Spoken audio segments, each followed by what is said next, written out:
All right, everyone. It's Friday, which means it's another Q&A with Alan and Marshall. I'm Marshall Atkinson. I'm Alan Howe with Easy Way. And welcome to our show. So I missed last week.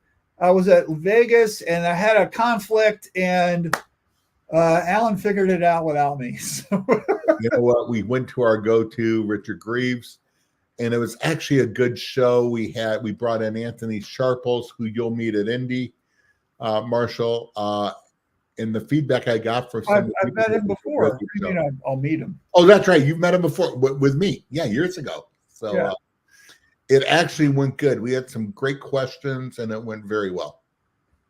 Right. He gave his insights on Printing United from being down there. And yeah, it was a good show. So thank you, Anthony and Richard, for always jumping in at the last moment. Yeah, so really appreciate that. It's good to know that people got you back, man. So absolutely. Okay, so let's get going with stuff. As usual, we would love to know that you're watching, where you're watching from, all that. Plus, don't forget, this is a Q&A show. Even though we got a lot to talk about today, we would love your opinions. We would love your thoughts and comments and helpful stuff. So help us out. Drop us a note. Leave us a question. All that stuff. Share a link. Whatever, right? And to those that watch it, on the pre-record, thank you. I was in a shop, a very large shop this week, and the printer came over going, I missed the show, the rewind, and I got to go watch it. So yeah, thank you so much for all of you that watch the replay. Yeah. So while we're waiting for everybody to chime in and talk, let's share. Yeah, go ahead. Printing United stuff, right? So I had a really great experience at Printing United, and let me tell you, there was a gazillion people there, and I want to tell you, it was like, I don't know the numbers, but it felt bigger than Long Beach. It felt there were more people there, right? So I taught numerous classes, had full classes. I had panel discussions. I had there's podcasts. There's a lot going on there, and it was just swarming with people. Now, not every day was the same, okay? And we also had people from other disciplines coming over just to see what we're all about, right? So that's probably some of those people. And but I thought it was very well attended. The people there that I talked to, they're all on a mission to find whatever they were looking for. Frankly, it was a really kind of a fun show, because I know that, like, for example, Davis Slagle, he wasn't just in the apparel part. He went over to the other side, right? He went over to the other hall, and he was looking at automation software, automated robots. He was looking at a lot of stuff that we don't normally see, because those booths don't go to our shows, because we're too tiny for them, right? But they were over there, and I went over there also, right? I think I did, I should have had a pedometer. I didn't, and I don't have the thing on my phone to track my steps. But I bet you I walked 20-something miles every day I was there. Like, I did a lot of walking, right? And had a lot of fun. Met some cool new people. Saw a bunch of old friends. I do want to just I have show and tell. Can I do my show and tell, Alan? Absolutely. So our friend Annie McDougall printed this awesome poster for let's see if I get it on the camera right. So on that... for a Rick Ross thing, he had these blues bands show up, and I went to this. It was incredible. These people were great. This band right here, they were smoking hot. They were so awesome, and so it was really fun. But this poster was printed on this holographic paper, right? Yep. And Ray Greenwood made the screens, by the way. Ray Greenwood made the screens. Kiwo supplied the emulsion. We supplied the chemical stretch devices. Did the frames. Yeah, it was great. So And yeah, it was printed so that on. was a lot of fun. I actually figured out how to get this poster in my suitcase without getting all crinkled up. So the other thing was printed on an Atma press and cured with American ultraviolet UV unit with Nasdar ink, Nasdar UV. Well, so what do you know about how this was printed, Alan? Well, because I was involved in the cleanup and I talked to Ray quite a bit. And all those, I want to mention those because sometimes when you see things printed, it's not just that easy to do. There's a lot of people. Ray did a lot of work of bringing everybody together with Atma, with RH Solutions, where it is. And, you know, Andy McDougall came in from Canada and ran the press. And it is a great print on foil. Oh, it's fantastic. Yeah. I don't know if you can, these are stochastic dots. Like, I don't know if you can see. You can't even really see them. They're so fine. Yeah. And that's the joy of graphic printing like that, of UV printing. And I'm so glad that they had that going so people can see it. That's the only show where you will see that being done. Yeah. If you're not familiar with UV curing, even though it's coming into our market with some direct-to-film stuff. Basically, it's all about the millijoules of a UV light, and the ink goes through it, underneath it, and it basically cures instantly. Yeah. It's an incredible process. Been around for a long time, but yeah.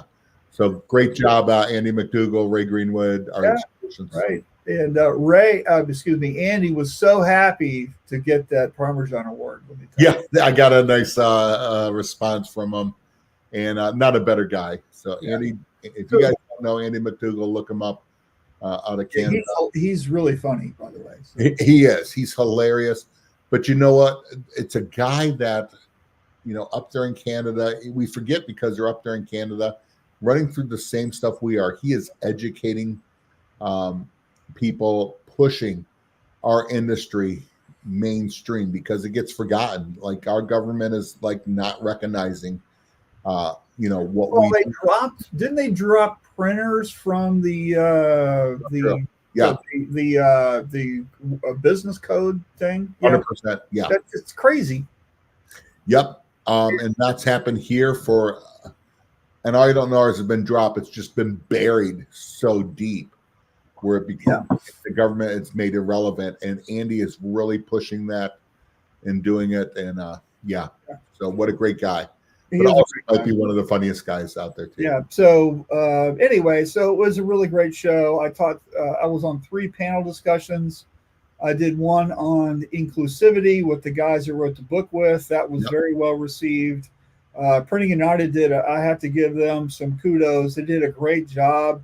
There was signage everywhere with a QR code to get signed up for the book. And I'll share that link later. Yeah. And then so that was a great panel discussion. And then I did one with on color with AI with Jim, right? And and that was fun. And I did another panel discussion about making your equipment pay up that our friend Glenn Shull was going to do, but he passed away. So I kind of stepped up as a moderator. And that was with Travis Barcelona and Tim Quinn. So that was really good. And incredible guys in digital. And let me tell you, so the Academy, we had our own room, and that room, I don't know how many seats were in it, but I would say every class that I was in had 60-70% of the seats taken, something like that. I didn't really count numbers, but there was a lot of people in there. A lot of people just sat and they never moved. They were there for multiple sessions, so that was really good to see. I think that's incredible. On the classes I've heard, I heard it was a good turnout. Hopefully we'll hear better numbers. And you had to want to find the classes. They weren't in,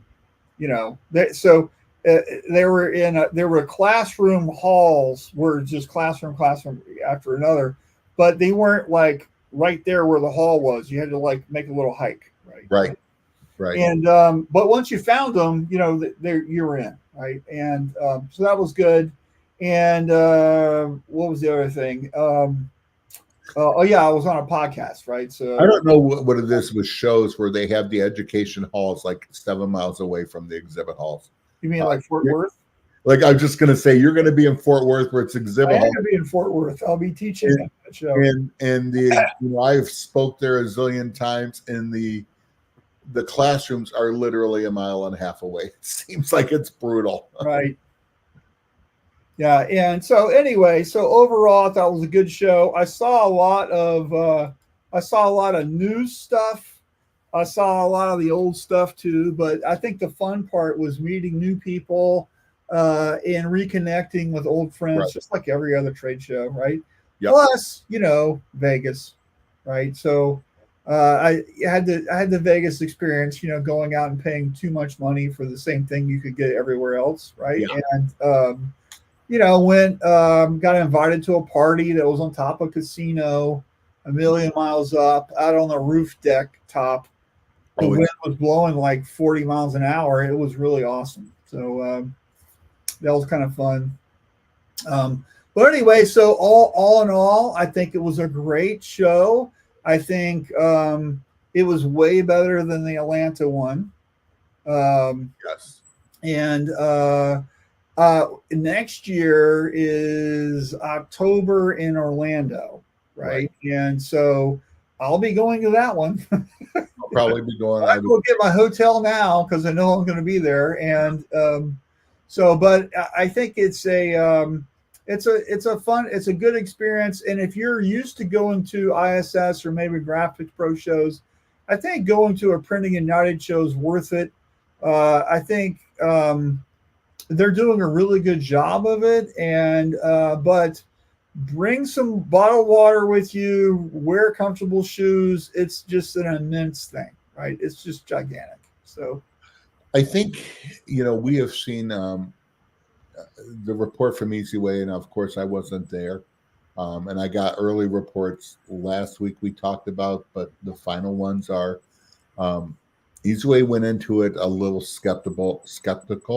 Yeah. The show, but to my boss said, he goes, I was going in with it going to be a 6 out of 10, and he's putting it now at an 8 out of 10. We had some great people, some good conversations, some quoted some machines. We have some new machinery coming out for that industry, some mid-format stuff, and that could be exciting for Orlando next year. Yeah, and Orlando's okay. I like Orlando. I'm from Florida. I've been to Orlando 100 times. Right. But we'll see. That the convention center there it's kind of weird. It is. So the hotels are closed. Oh, here you go. Look, Jesse agrees with me.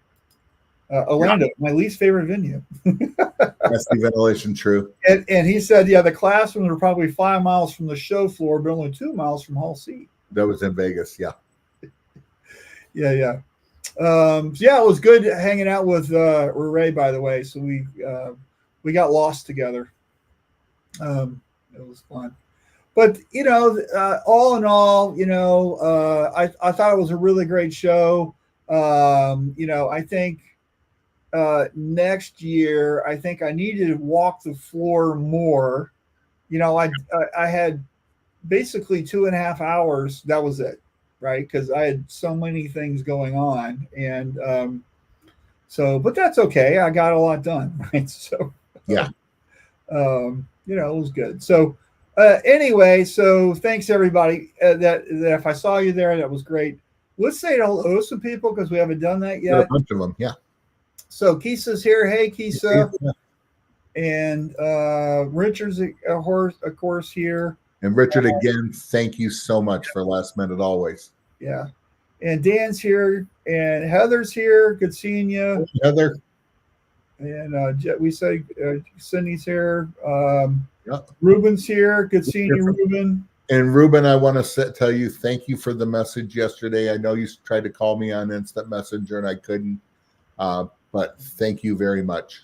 It means the world. So. Yeah, and we did Jesse's comment, and then he says, "Yes, we were stuck in an alternate universe where words did not exist." Well, what was interesting was this was there was a whole division of signs at this show. I think there could have been more directional signs Yeah. to help you figure out where you were and where you needed to go, and the signage that we did use got us lost, Yeah. right? So what's up with that, right? So and Sean's here. Hey, happy Friday. All right, so let's. I think Printing United, like I said, it was good. Richard and Anthony and I talked about it last week. Anthony liked it. Marshall, anything new that really jumped out at you in your limited time walking, or what did you think? Well, there's a couple apps that I found interesting, right? So there's this app right here. I got their business. There's their business card. It's called Tripod. Here's the QR code. This is a lot of people who worked at a lot of bigger companies have joined this company, and they're doing online stores and direct to film printing, but also transfers for hard goods. So it's not just DTF for apparel. They also do padfolios and coffee mugs and all the other stuff, right? And so what's interesting here is you don't have to touch anything. Yeah. They'll just do everything for you, right? So a lot of people are interested in buying this equipment and adding all this stuff to their shop and whatever. And one of their things is, we'll just handle it for you. Don't invest in that printer. Don't do all that. Let us handle it. And they have a really good system. So I talked to this guy, Alex, for 45 minutes about it. And then my friend Matthias, who owns Pixel Hive, who was an early sponsor of Shirt Lab. He's one of the founders.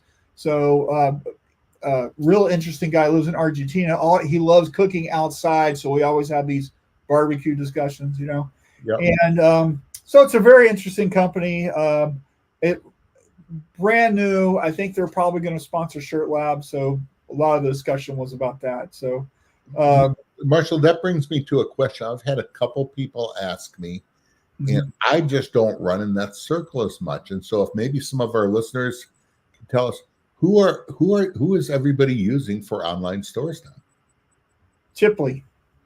I've heard of Chipley. Is there anybody else kicking everybody's butt? So they're getting a lot of people from the Printavo stores, also from Order My Gear, also from Inksoft, and so they're actually stealing market share from all of those bigger companies, and because they have a lot of automations. And what's really interesting is the people that own it have a shop. Yeah. So they completely understand the struggle that you go through every day, because they go through it too. The other companies, they're just tech nerds that live in Bulgaria or somewhere designing this stuff. They don't understand everything. Right. And I know Deco Network has really revamped themselves and coming on more. Yep. Yeah. And I told my one client, I said, you know what, I'll have to ask Marshall. I said, Chipley is a great platform, and you just go on Facebook and ask that question, and you'll see that Chipley shows up a lot when that question gets asked. Really recommending going on Facebook and asking a question. Yeah. Anyway. Yeah, so, and I always said Chipley. I said Deco Network has really come on. I said Deco Network is doing a good job, and all the platforms work. So I think the thing is not is one better than the other. I think, does it meet your expectations? Does it have what you're looking for? Because everybody's business is different. So my caveat to that is just, what do you need? Like if you're buying a car, do you need a Mercedes or you need a pickup truck? What do you need? Right. And, so that's kind of where I would go with that. Right. Okay, good. And of course, people sell on Shopify, people sell on Etsy, people sell on other platforms that are not this industry. Right. So you don't have to be industry specific. So what do you need? What's easiest for you? I think that's the thing to be looking at. Right. So is for shops that are running is the software, the main software you're seeing out there for front end and back end. Well, I think again, it's just all of them work. Right. But are you happy with it? And if you're not happy with it, what is it missing? I know a lot of them are using Shopworks still on there, and Well, well, Shopworks it's usually a bigger shop, right? yeah, So if you're 2+ autos, right, you're probably a Shopworks customer because you've got your business is complicated enough that you need something that works. sure, A lot of entry level stuff is Printavo or Deco Network or whatever. If you're $5 to $10 million in sales, you probably have bigger problems and you need more robust sure, stuff, right? But that doesn't necessarily mean that that's true, right? So, yep, some people they get so big they custom design their own thing. Other people like a tool like Monday.com, which they can build your own adventure, right? Um, so it's just, what do you want, right? And so as you know, I'm a business coach. I yep, have lots of clients. They all use something different. There yep, is no common thing that everybody uses. right. We It's just have. what's best for them, I think, is a better way of putting it. I don't want to grab the controls. We have somebody that just jumped on. I don't know that he's ever been on No. watched the show before, but I'm glad he's on. Greetings from Kansas City. Alex, how are you doing? And Marshall, do you know Alex? I don't. Alex, I don't think you've ever met, but I'm going to tell you where the connection is. There was a montage of Richard Greaves talking at a Lawson open house that was put together of like a longer conversation, and it was hilarious. It was great. Alex, I believe you're the one that put that together. And here you go. What's the best white ink for epoxy for cotton? Also, you recommend ink mixer. Stir the ink. We never skip the shop. Ink mixer, yes. The best white ink is your screen. Yeah, I was just going to say. So on ink mixers, when you're talking about it, there's M&R turnabouts. I know AWT has one. Anatol has them. Find something like that. Alex, I used to do a seminar called Printing Better Whites. So yeah, Street Warehouse. There it is. I really make sure you send us your email. Send me your email. I would love to chat with you. Somebody I've wanted to meet. Hopefully in Long Beach we can hook up. Anyways, so when it comes to white ink, like Marshall said, it is all about your screen. It's about proper tension, proper coating, proper exposing, and a good sharp squeegee. Control those, and you're going to have your pick of whites, and then you can fine tune it with the right ink, the low cure, what you're printing on, whether it's cotton. 100% cotton, if you're using 100% cotton, I used to say just go with a cotton white. Why use all the dye blockers and stuff in it? Well, a lot of cottons now have overprints on it, so you still want to use that. Go with them. But you're going to have a little bit more fibrillation. That's the fibers coming up. I'm still, as far as if I had to mention a brand, I'm still a huge Wilflex Quick White. I like International Coatings Cool White also. From there, Rutland Street Fighter is good. Those are the ones I've worked with a lot. So Marshall, any shout outs on that? You said it all, man. So there is all ink will print. There's some inks that are better than others, but to me, I would dial in your screen room before I would switch to ink. Yep. So, yeah, absolutely. It's all about the screen. Everybody is looking. I always said everybody's looking for the best white ink. And in seminar, I'm going, you go there and they're going, well, here's a sample. We have the best. And here's a sample. We have the best. Try this. That didn't work. Try this. That didn't work. Where it's probably not your ink. It's probably something in the process.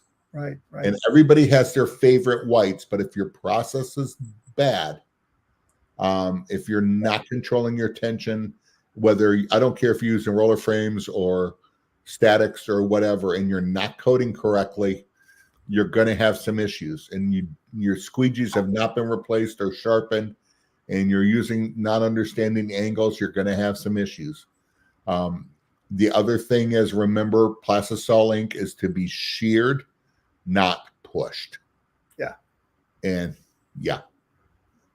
So Ray says rotational mixture with stationary shear blade is the best type for short term. The red and black 8-head tulip shaped ball mixture for a drill available at Home Depot is awesome. Yeah, absolutely. And then Alex says people are shouting out shock white. Currently I'm using bolt white.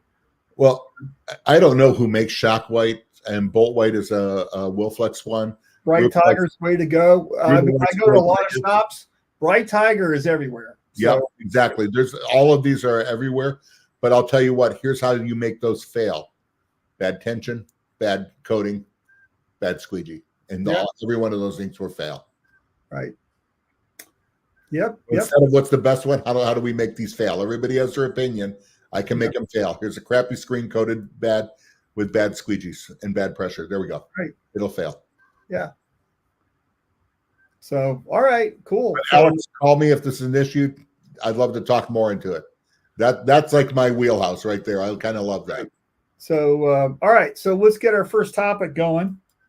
Plan the work the plan. Okay. This is really about everything, right? But in context here, just recently I was talking with a shop and they had hired a new salesperson, and they're 6 weeks in and the guy really hasn't closed anything. Yeah. And so I was on the phone with him recently and with a call, and we got a plan going for action, right? And so it's really about getting the expectations out there about what do you want, what do you need, what are you trying to hit, right? And then devising a way to do it, and then going after it with some hustle and some vengeance, right? Right. Because if you just kind of like bump along, just every day we're gonna just try to show up and do, you're not gonna have success. Right. So if you know what your goals are, if you figured out what type of customer you're calling on, where they are, what their problems are, it's like, the way I was kind of explaining is, so this shop wasn't like huge, and this is the only salesperson. I go, look, you need to pick like 1 to 3 different types of customers and then go after them. You can't sell to everybody. Just pick 1 to 3 that are your best bets. Like if we're playing in a roulette in a casino, we're putting our stack of chips on 3 numbers. Mm-hmm. What 3 numbers are we betting on? And I know you could bet corners and rows. That's not what we're talking about. It was not about roulette. We're playing 3 types of customers.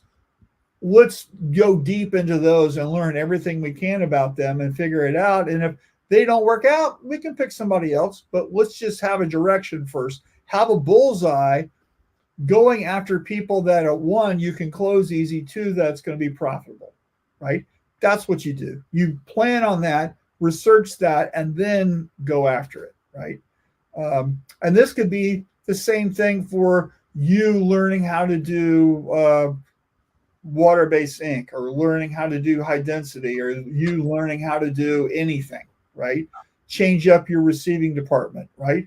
Figure it out. Okay. And this is the best way to do it. So, Alan, you've done a lot of this over the years. What do you think about this idea? Yeah, especially when you're new into sales, sometimes people are wanting the employer going, well, I don't have any leads. Go watch the movie Glengarry Glen Ross, You develop your own leads. Closers. Yeah, don't drink coffee. Coffee's for closers. Yeah. Oh, that was the quote. Yeah. The other one is ABC, always be closing.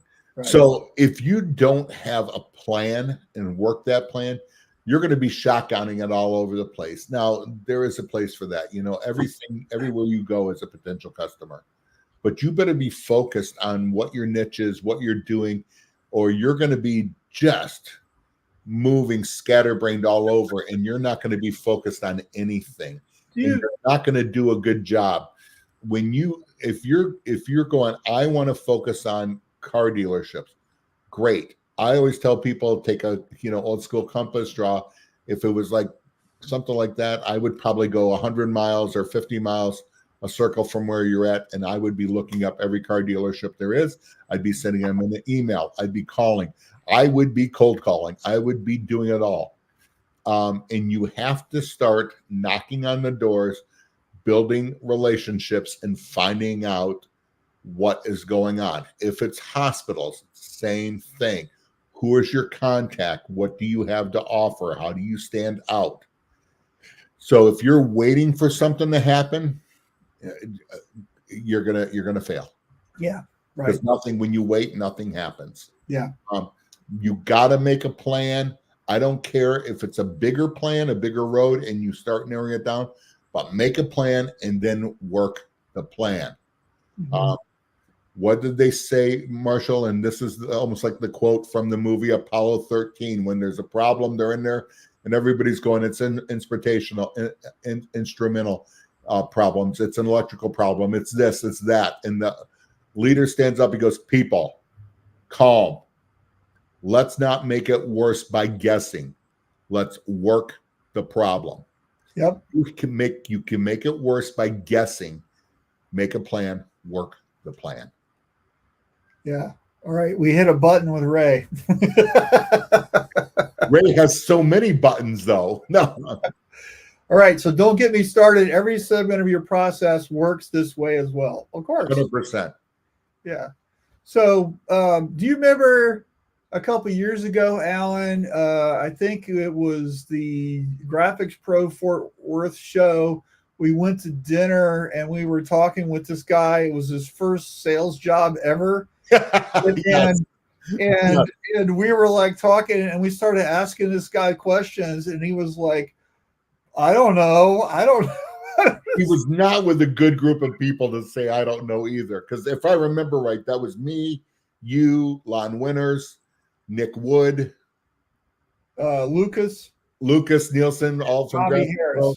Yeah. We're all seasoned expert guys. And this guy was like 2 weeks in on the job, right? I remember, hey, do you have a business card? I didn't bring in any business cards. And I thought Marshall was going to have an aneurysm right there. Like, oh, you're at a trade show trying to sell stuff and you don't have business cards? I go, that's okay. Show me your pen and paper. What? Yeah. Like, who here has business cards? Everybody pulled them out. Who here has got a piece of paper and a pen in your pocket? Everybody pulled them out. And he's like, oh my God. And Alan goes, you just got that lesson for free. Yeah. And he was a great kid. He was just throwing all working. I think I remember his name. I don't know. Probably a Dairy Whip or something now. I don't know where. I mean, the poor guy, I almost felt bad for him. Yeah. Because I remember telling you, we know the company worked for. I go, I have half a mind to call the owner of the company going, are you wanting him to die and fail? Because that's what's going to happen. Yeah.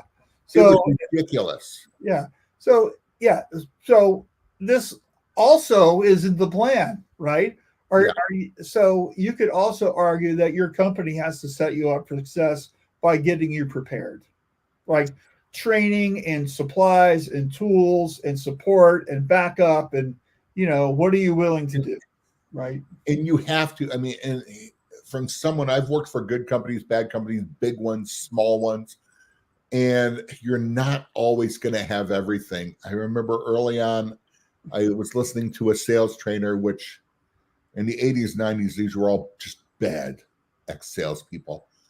But one guy said something, he showed a video type thing, and it was like, okay, where was the problem? As the sales guy, you are the face of it. You have to take control. If you wait on other people and are not involved, and every time I let go of something and I'm not at least watching it, making sure it goes, there's no urgency. There's something there. It kind of explodes. Now, you can't do everything, but you still have to be the face of it. If there's an inventory problem, you better know that ahead of time and be on top of it. If there's a billing problem, not your problem with a billing problem, but you better know about it and head it off. If there's an art problem, you don't do the artwork, but you better figure out what questions you need to ask and help this customer out and do it. Right. You are the face and conduit, and there's nothing out of your realm. And if you go in with that mindset, Well, you know what? They haven't gotten me business cards yet. If you go to Vistaprint, create a simple one and have it, you'll have it in a day. It'll cost you could $10. Yeah, do it. Yeah. So anyway, so someone wrote on my whiteboard here, you can't deposit excuses. I wonder who that was. I don't know. His initials are MA. It's underneath there. But that's right. If you're really into your job and want to succeed, you're going to have to do a few things on your own, probably. Right. So anyway, so what are you planning right now? Right. Yeah.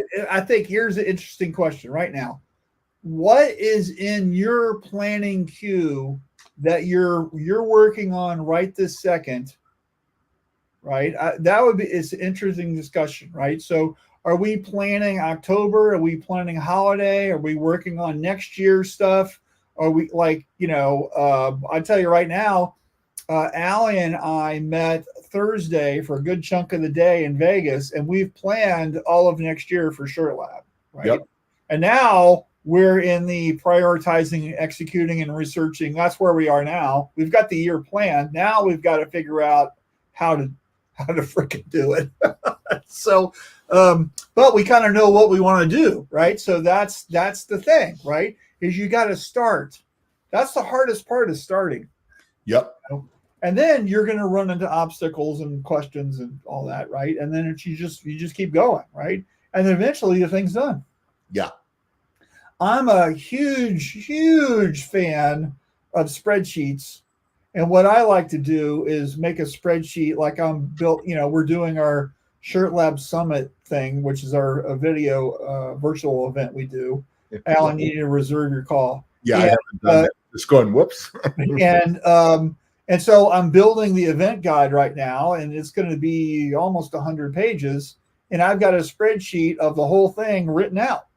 And I just build the graphics and do the things and solve the problem as I kind of work it in. And a couple of weeks from now, it'll be done. But I'm not doing it like for 6 hours on one day. Just in between things, I'll do a page and throw it in. And because I planned it. That's what I want to get across is I have a plan. And it's not a plan that I don't understand, because I've had the same plan for practically everything I've done for the past 25 years is, what do I need? Here's the thing. And just, I'm either delegating it or I'm doing it myself, or I got to ask a question or whatever, but it's on the spreadsheet with a thing. Right. And that makes it easy. So anyway, I think you always have to, even once, and I said this story before. A young sales guy asked me just this year, how long before you stop cold calling? You never stop cold calling. You keep doing that. You better have a plan. I have one of the things on my whiteboard is I have a list of in the Chicago area of 6 major certain industry of companies there. Mm-hmm. 2 of them I've gotten to order, and some of these I don't even have contacts for. One I'm working hard on. They've been bought, and I just found the contact. So it's like I'm working through the emails, the phone, trying to get, an appointment there. But and this has been a year and a half, but you got to keep working them. These are large, major accounts, so you got to keep working them. Yeah. So our next topic here is, how are you showing up? Okay. So I want to tell a story, right? So yesterday I was on a scale of 1 to 10, I was a 15 on the frustration level with some software that I use. So I'm a coach. I use a software that I've used for 4 years now, right? It's called Dialpad. And what I like about it is that it automatically records and transcribes, and it makes it easy for me to do my coaching calls. A lot of my clients, they watch or read our sessions like a week or 2 later to remember what we talked about. It's a huge, valuable thing. It's not that expensive. I really like it. Okay.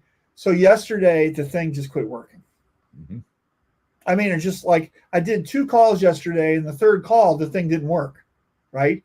And so I had a backup. I did something else. I used Zoom, right? But I wanted this thing to work because I really like it. And so I logged in. I went to their help thing, and it was just a circle of non-help, you know.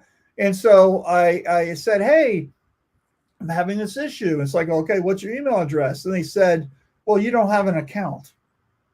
Yeah. Okay, well, I do have an account, and I added my account number, and they go, "Sorry, you can't add your account number here."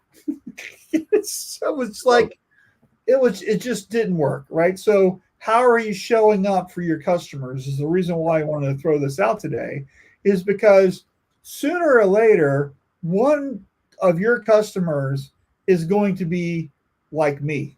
There's going to be a problem, Right.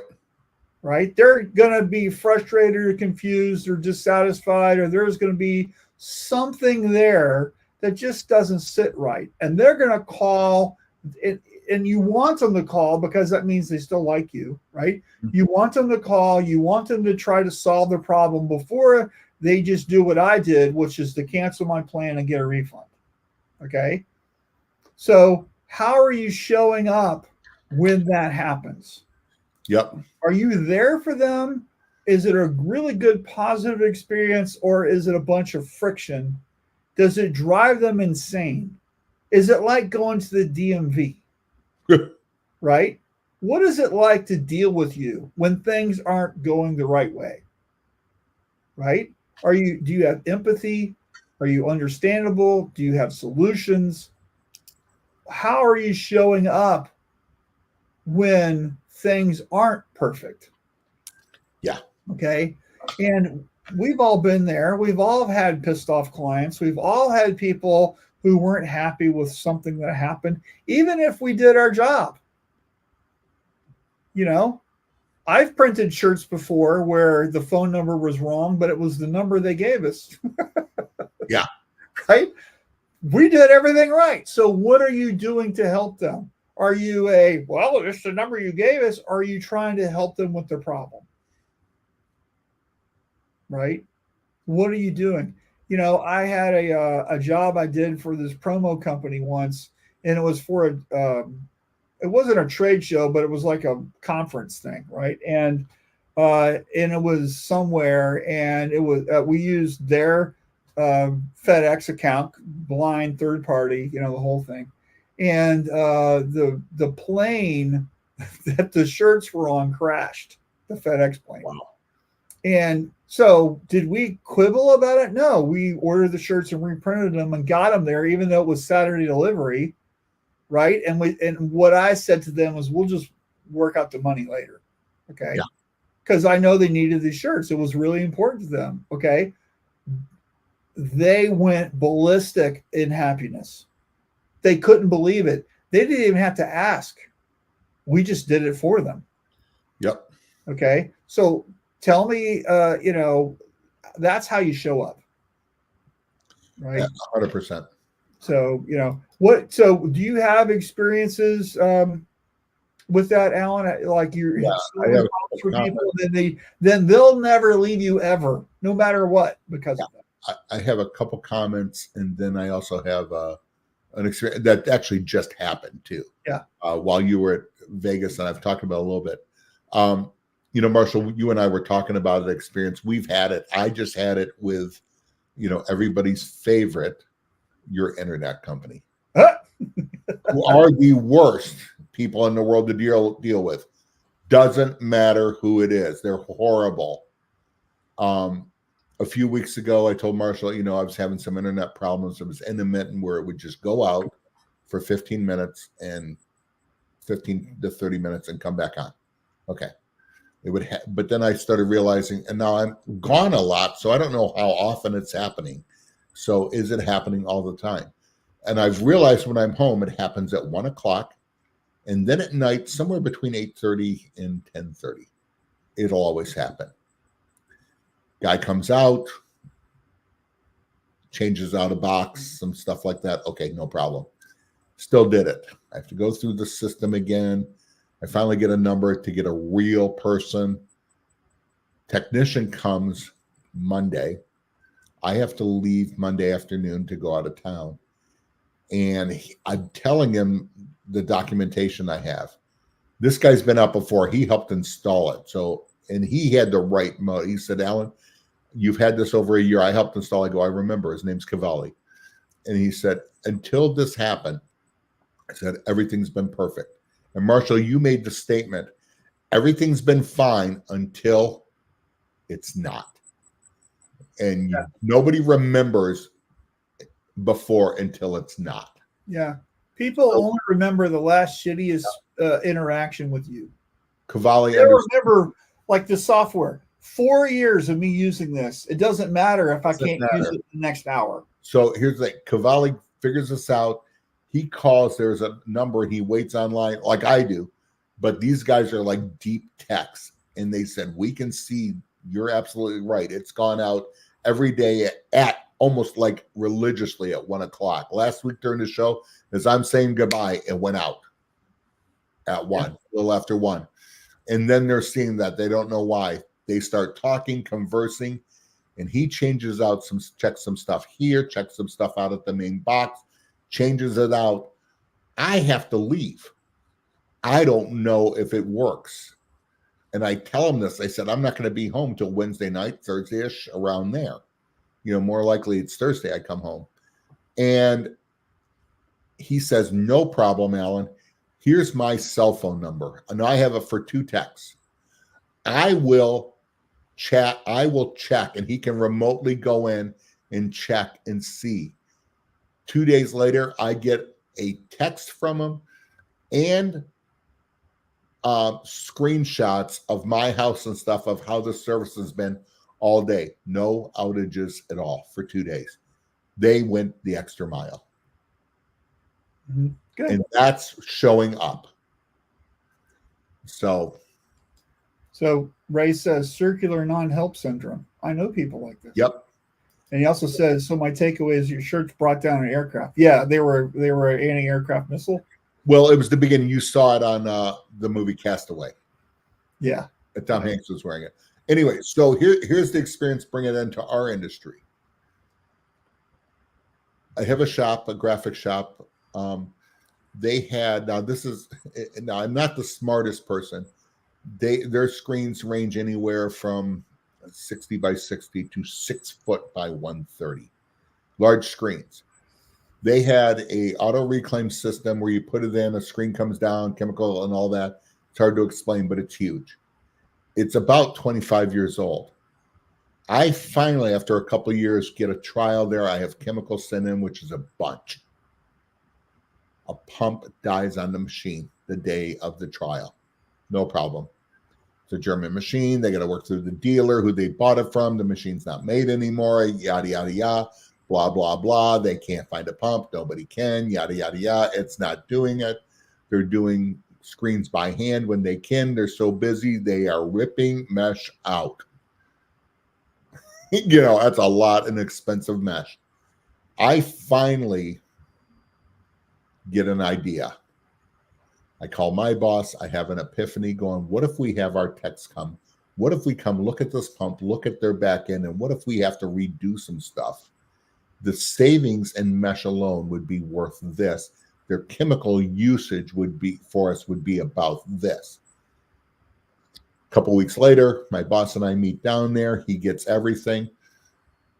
3 weeks later, this is last week, while Marshall's at the show, I wasn't at the show, I'm there. And I scheduled 2 days, 2.5 days to be there. Our text there before, we got the pump, it's there, it's in. Everything is there. Now, this machine has sat for 2 years. We have to cycle it, make sure it cycles, make sure it's cleaned out. And then we refill it with water again. I put a little bit of chemistry in just to clean it out and do it. And I'm expecting 2.5 days. Then I don't know this machine. What are the ratios? You know, I'm on the phone back and forth with my boss, and we're kicking stuff around on it. By 2:30 that day, screens are coming out perfect. Everything's done. We're out.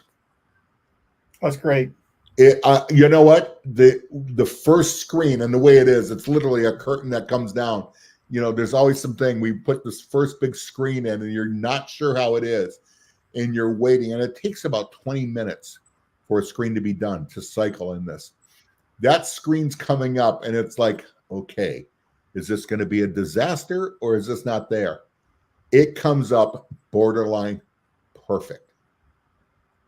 The major plant manager looks at me and he just fist bump me and high fives. He goes, "You are freaking incredible."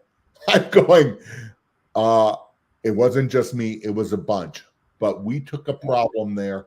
They placed order for chemical right away. It's going to be total of chemistry, probably about 50 grand a year. And that's not me. That's a team behind me and everybody working. But you know what? Here's the thing is right there. You know what happened? Wasn't Alan Howe showed up. Easy Way showed up. Right. Are you showing up? Showing up. You have a customer with a problem. It doesn't matter how big or small. How are you handling it? If you see a problem they're having and has nothing to do with your product, how are you helping them? Are you showing up? Because now I'm not a supplier, I'm a partner. Yeah, exactly. So that's a long story, but there we go, Marshall. So hopefully that helps. All right. So I think that was great. Good story, Alan. So we got one last topic today, which is opinions on a new format. So we've been doing this show for 4 years, right? Right about that. You know what? COVID 2020. Yeah. And so it is great. Nothing wrong with the show. However, there's instances where Alan's traveling or I'm traveling, and this is a live show. We have to be here at this exact time. It's really tough sometimes. Mm-hmm. For example, next week I might be in Texas, right? So there's a challenge, right? So one of the things we're thinking about, and we have data. We have way more people watch this. I'm talking thousands of people watch this show as a recording versus that currently we don't have hardly anybody watching it live, right? So if you just play the numbers game, if we do a non-live show, right, we'll still have people watch, but you won't be able to ask questions and all that, right? So, so that's we want your opinion before we just turn the switch off, right? We want to know your opinion. We want to change up the format. We're thinking about doing something different, and just make it more exciting. Because it's the same thing. We want to grow like everybody, right? And Marshall, if we did it that way, the way we've talked, you could still ask questions. It might not be live. And there is a way to do live shows every once in a while too. Yeah, we're not saying we'll never do a live show. We're just trying to do something different, right? So we want to know your opinion, right? So if this was if it came out, maybe it still comes out on Fridays, right? But now it's not live, right? What do you think? Is that a disaster? Is that a no-go? Also, what would you like to see? Are there people that you would like to see us interview? Are there questions or topics that you would like us to go deeper on, right? We could do a lot of different things, right? So we would like some feedback here from you guys, right? So drop something in the comment there. And if you don't comment, we're just going to do whatever we want. So, which is frankly maybe better, but if you don't comment and don't, we might not show up and just do whatever we want. Yeah, one day we just won't be here, right? So, because let me tell you, this takes a lot of effort for both of us to be here, right? I mean, it's one of these things, and and it's not like we don't want to do the show or don't like doing the show. It's just, sometimes you got to mix it up to make it fresh and be more interesting, right? So I think as we were talking, sometimes we feel like we're in a rut. Yeah. Was the term we used. Yeah. So Ruben says, keep up the good work. Do not tell us you're not doing a live show no more. Everything is about learning. You gentlemen are the kings in the industry. You gentlemen are doing great. Okay. Thanks, Ruben. Dan says, doesn't have to be live, but there's a way to auto post every Friday at 11. Of course there is. Out of sight, out of mind. It's harder to get people to remember to go find the latest show. yeah, we could keep it at the same time, but maybe we recorded it like 2 weeks ago, and now this is the one that comes out, right? And so I create a lot of content, right? Like, I have a podcast called Success Stories, and I'm recording shows right now that are coming out in February. By the way, Marshall, your jerseys one with Sandlot was incredible. Did you like that? I did. And I'm saying that one, they've been on our show, they're clients of mine. It was nice. Yeah. Did you like the one we did in the vault? In the vault, yeah, it was great. Yeah, that was my crazy idea. I didn't know they had a vault till we're there, and I'm like, oh my god, how do we get the vault involved in the show, right? So, but a great story from guys that started, a while ago, and I met them when they started. So yeah. So anyway, so this is our idea, right? We don't know what we're doing and when we're going to do it or what, but I'm sure we'll give everybody plenty of warning. But we're just trying to think about how it can be more relevant. Maybe we interview people not in the industry.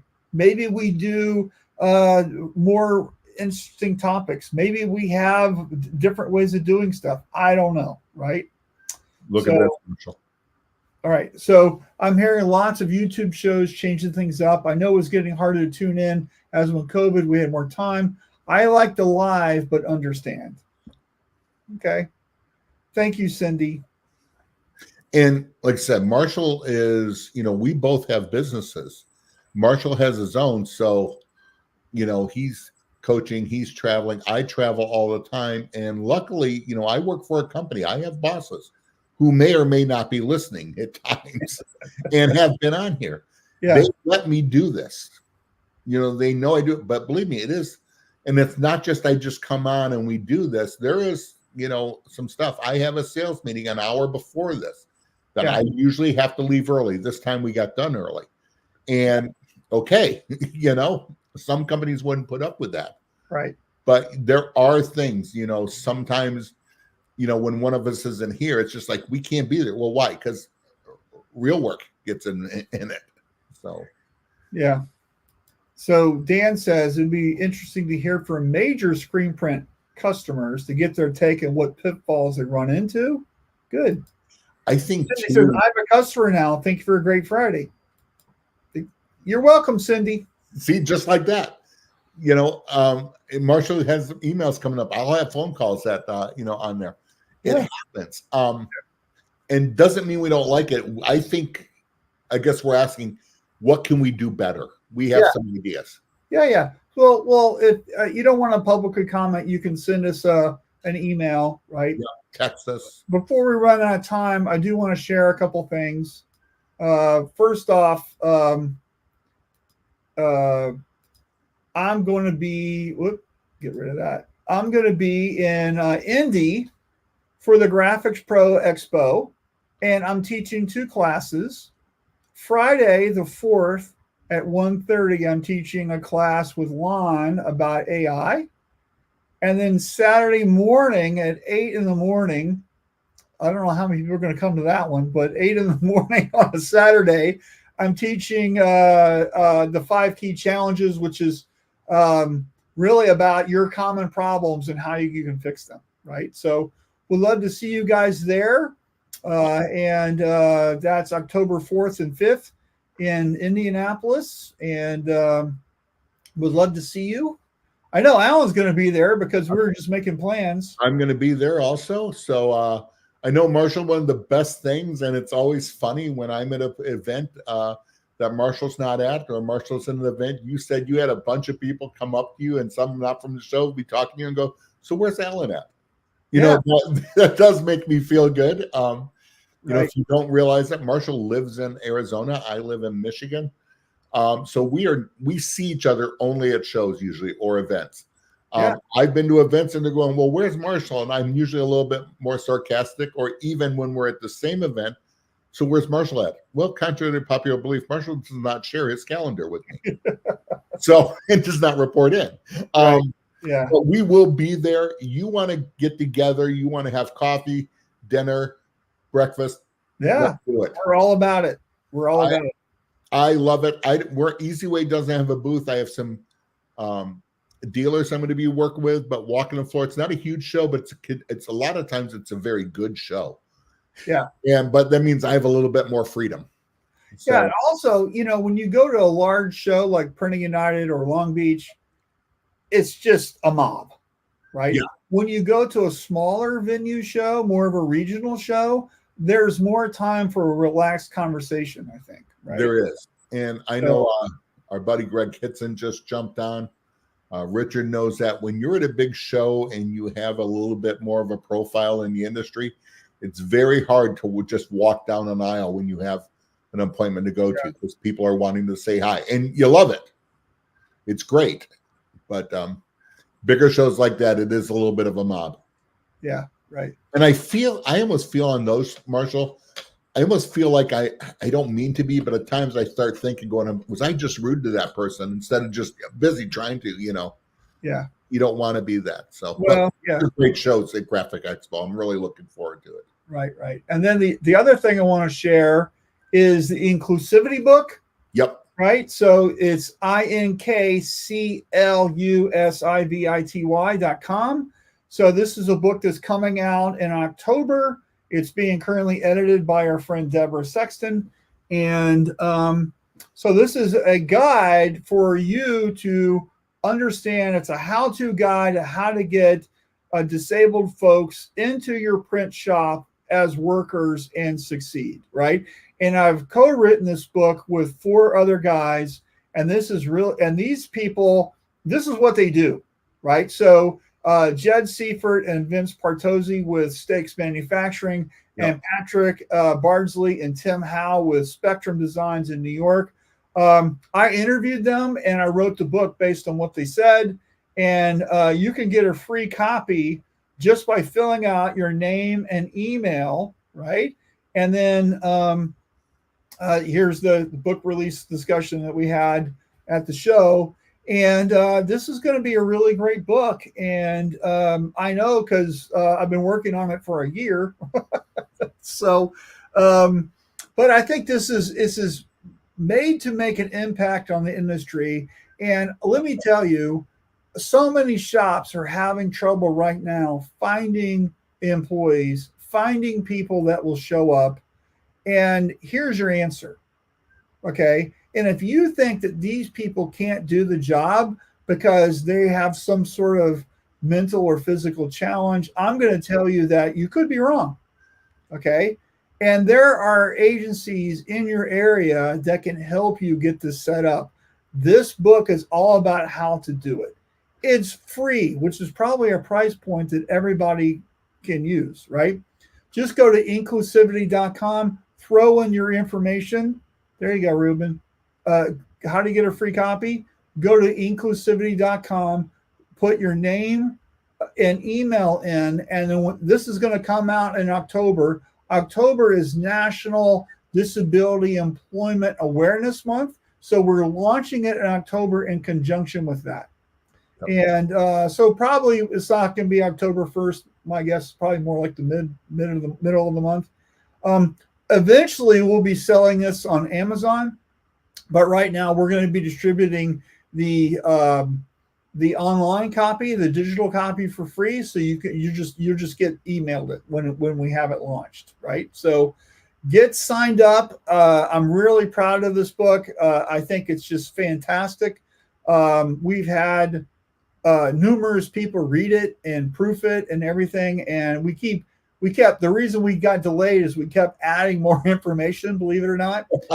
So I think this is really going to be helpful for a lot of people.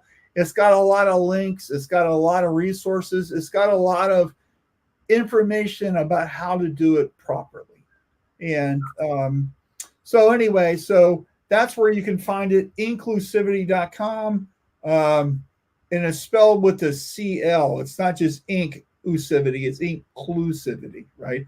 We are being very funny with the name. Right? And Marshall, I can't stress enough, and you said it, but in a more way, this is not a charity, how you can help some disadvantaged people. This is a solution to labor. Yeah, right. And here's all the folks you want to make money, you want to be profitable, everybody has labor issues. This is a solution. By the way, this is a complete nonprofit thing. Nobody's making any money on this book. This is just us helping. Okay, so Awesome. and then here's me interviewing Jay at Spectrum. He's their art director who's on the Spectrum, right? And then Spectrum Designs, they employ 60% of their shop is on the autism spectrum. So their production manager, their screen room tech, their press operators, their art staff, their salespeople, their embroidery team, heat press, DTG, they're all people in receiving. They're all on the autism spectrum. And Stakes Manufacturing has they use a high school program with people who have disabilities, and they do a really great job. And they've got about 250, 300 employees. I think about 20% or so, 10% of their staff has some sort of disability. And that could be cerebral palsy, or maybe they're deaf, or, there's a bunch. But so this is the reason why we've written the book, is just to try to help everybody out. So get signed up. 100%. And with that, I guess we'll see everybody later. We had one thing we didn't get to. Our friend Greg Hitson says his comment on if we do something different outside of our industry, small business success stories would be great. And we have talked about that. So yes. Yeah. Well, I think a lot of other industries, their stories are just like ours. And we just don't hear that enough, so. And unfortunately, like Marshall, like you and I have talked about this, I have been teased. He's not on. Thank God Brian Bufka's not on. What does he tease me about all the time? I don't know. Your hairline? No, it's your podcast. That I haven't done. What we have talked about and what you said, Greg, I have a list of like part of some of the stuff that I've talked about. So Marshall's pretty much forcing us to do this and all that. But it's great. And it's a lot of stuff like that. Yeah, and Rich is right. If you record, we can't respond to our comments. Yes, but so many more people don't watch live than watch live, right? So that's kind of the data says that like people just enjoy the show without everybody being on. I don't know, right? I don't have, and then Ruben says Shirt Show does a great job, but it's pre-recorded. And being alive makes it more interesting, right? You're right, but everybody's working while we're doing this. So, Yeah. Anyway, we just want to make a good decision. So we appreciate everyone's feedback. We're not saying we're changing anything up. We just wanted to kind of find out from you guys. And then we'll let you know. And Richard, if we did this, it's not that you can't respond, that we can't respond. We just can't respond live. Yeah, we can always leave a comment on YouTube. Yep, exactly. All right, everyone, have a fantastic weekend, and we will. Here you go, my brother's here. Maybe we'll get a win tomorrow. Maybe we won't. So, speaking of somebody from another industry, that's right. We can interview lawyers. All right. And who is that? How do you describe him? My idiot brother. Right. Yes. So he's not an idiot, but he's just he's my younger brother. So if you're an older brother, you know what I'm talking about. But and we were talking about people by far way smarter than I am, so I don't know why I call him that. Right? We were talking about people that watch and how many, and Jack listen to him. Yeah. We have 8, and like one of them is your wife, who has us online right now. So Greg says first Tuesday roundtable live concept could be considered. Ooh, yeah. I think we have a guest too. We could get on there. All right. Hey, we got to go. So thanks everyone for watching, and we appreciate you. Thanks for all the comments. If you want to give us more feedback, email us or call us up. We're happy to chat about it. So have a great weekend, everyone. See ya. Bye-bye.